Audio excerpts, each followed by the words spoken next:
নমস্কার দর্শক বন্ধুরা, আমি শ্রী আকাশ শাস্ত্রী আবার একটি নতুন ভিডিওতে আপনাদের স্বাগত। দর্শক বন্ধুরা, আজকে আমি আপনাদের বলবো 2025 সাল আপনাদের কেমন যাবে, কে পাবে উন্নতির চাবিকাঠি আর কার সামনে থাকবে চ্যালেঞ্জের মুখোমুখি।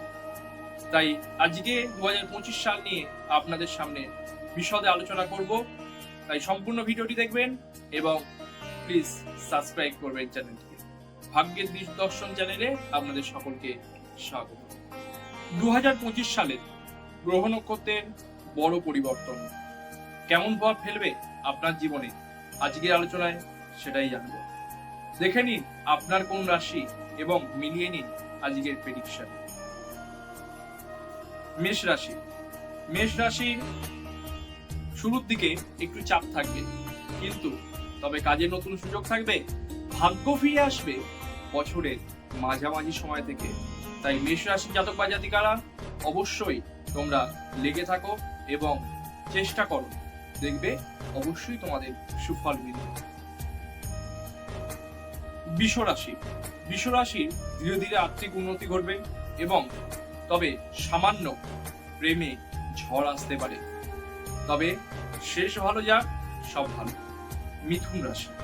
মিথুন রাশির বিদেশ যোগ রয়েছে, নতুন কাজের সম্ভাবনা রয়েছে, তবে স্বাস্থ্যকে অবহেলা করলে চলবে না, স্বাস্থ্যের দিকে নজর দিতে হবে এবং আপনাদের প্রতিনিয়ত চেষ্টা করতে হবে, চেষ্টাই আসল বন্ধু। কর্কট রাশি। কর্কট রাশির পারিবারিক দ্বন্দ্ব এবং বহু প্রাচীন সমস্যা মিটবে, তবে ধৈর্য ধরতে হবে, ধৈর্যই আমাদের সঠিক পথ দেখায়। সিংহ রাশি। সিংহ রাশির প্রেম এবং বিবাহের সম্ভাবনা রয়েছে, তবে গোপন শত্রুদের থেকে সাবধান।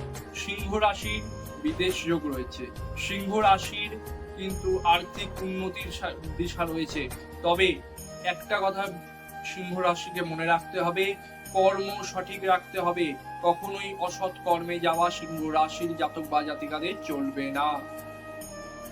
কন্যা রাশি। কন্যা রাশির বড় সিদ্ধান্তে ভেবেচিন্তে হাঁটাচলা করতে হবে এবং বড় সিদ্ধান্ত নেওয়ার আগে অবশ্যই কিন্তু জ্যোতিষীর পরামর্শ গ্রহণ করতে হবে, তবেই কিন্তু আপনাদের প্রেম ভালো থাকবে, নচেত কিন্তু আপনাদের সমূহ বিপদ। তুলা রাশি। তুলা রাশির কিন্তু সন্তান যোগ রয়েছে এবং সৃজনশীল কাজ আপনারা করতে পারেন, যেগুলো ক্রাফট হয় সেই ক্রাফটিং এর কাজ আপনারা করতে পারেন। যে সকল জাতক বা জাতিকারা ক্রাফটিং এর সঙ্গে যুক্ত আছো, লেগে থাকো, অবশ্যই তোমাদের কিন্তু ভালো ফলাফল মিলবে এবং বহু কাজের সুযোগ আসবে। বৃশ্চিক রাশি। বৃশ্চিক রাশির পুরনো দুঃখের অবসান ঘটবে এবং সম্পত্তি সংক্রান্ত লাভের আশা রয়েছে। অবশ্যই আপনারা যে সকল মামলা মোকদ্দমার উপরে রয়েছে বৃশ্চিক রাশির জাতক বা জাতিকারা, তারা অবশ্যই কিন্তু আপনারা একটু জ্যোতিষদের দেখান, যারা যে জ্যোতিষকে দেখাচ্ছেন সেই জ্যোতিষকে দেখান, অবশ্যই আপনাদের সুফল মিলবে। ধনু রাশির জাতক বা জাতিকাদের কিন্তু ভ্রমণ এবং শিক্ষায় সাফল্য রয়েছে, এই সময় তারা নতুন কিছু শিখবে। তাই যে সকল জাতক বা জাতিকারা স্কুলে পড়ছো বা কলেজে পড়ছো, তাদের অবশ্যই আমি একটি টিপস দেবো, ধনু রাশির বা জাতক বা জাতিকারা তারা কিন্তু অবশ্যই পারলে নবগ্রহ যোগ্য করাও, এতে তোমাদের অত্যন্ত সুফল মিলবে। মকর রাশির ক্ষেত্রে অর্থের ওঠানামা থাকবে, কিন্তু ঋণের থেকে সাবধান। যে সকল মকর রাশি জাতক বা জাতিকারা তোমরা ঋণ বা লোন চালাচ্ছ, তারা কিন্তু অত্যন্ত সাবধানে ভেবেচিন্তে কিন্তু পদক্ষেপ নেবে এবং মকর রাশি জাতক বা জাতিকাদের আমি বলবো ঋণ মুক্তি হোক বা যোগ্য। কুম্ভ রাশির জাতক বা জাতিকাদের ক্ষেত্রে নতুন কাজের সুযোগ আসবে, তবে সম্পর্কের দূরত্ব বাড়তে পারে। এই কুম্ভ রাশির জাতক বা জাতিকাদের আমি অবশ্যই বলবো তোমরা কিন্তু অবশ্যই সুমিষ্টতা বজায় রাখো, সম্পর্ক সকলের সাথে ভালো রাখো।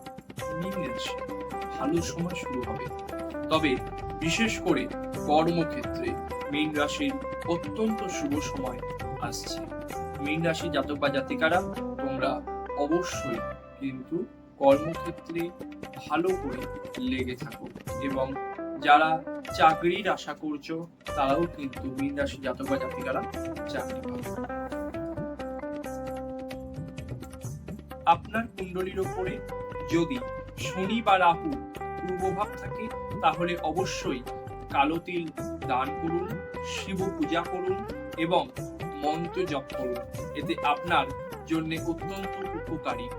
এবং আপনারা কোনো অভিজ্ঞ জ্যোতিষীকে দিয়ে আপনার কুণ্ডলিটি বিচার করান। আপনারা কি এর মধ্যে আপনি কমেন্ট করে জানান এবং অবশ্যই ভিডিওটি ভালো লাগলে একটি লাইক করুন, ভিডিওটিকে শেয়ার করুন এবং চ্যানেলটিকে সাবস্ক্রাইব করুন, যাতে আপনার বন্ধুরাও এখান থেকে সুফল লাভ করতে পারে।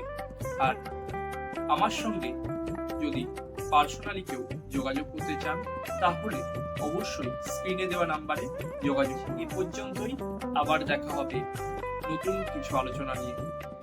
পুনরায় জ্যোতিষ বিষয়ক বিভিন্ন আলোচনা নিয়ে আপনাদের সঙ্গে আবারও পুনরায় নতুন ভিডিওতে। ভালো থাকবেন, সুস্থ থাকবেন। জয়।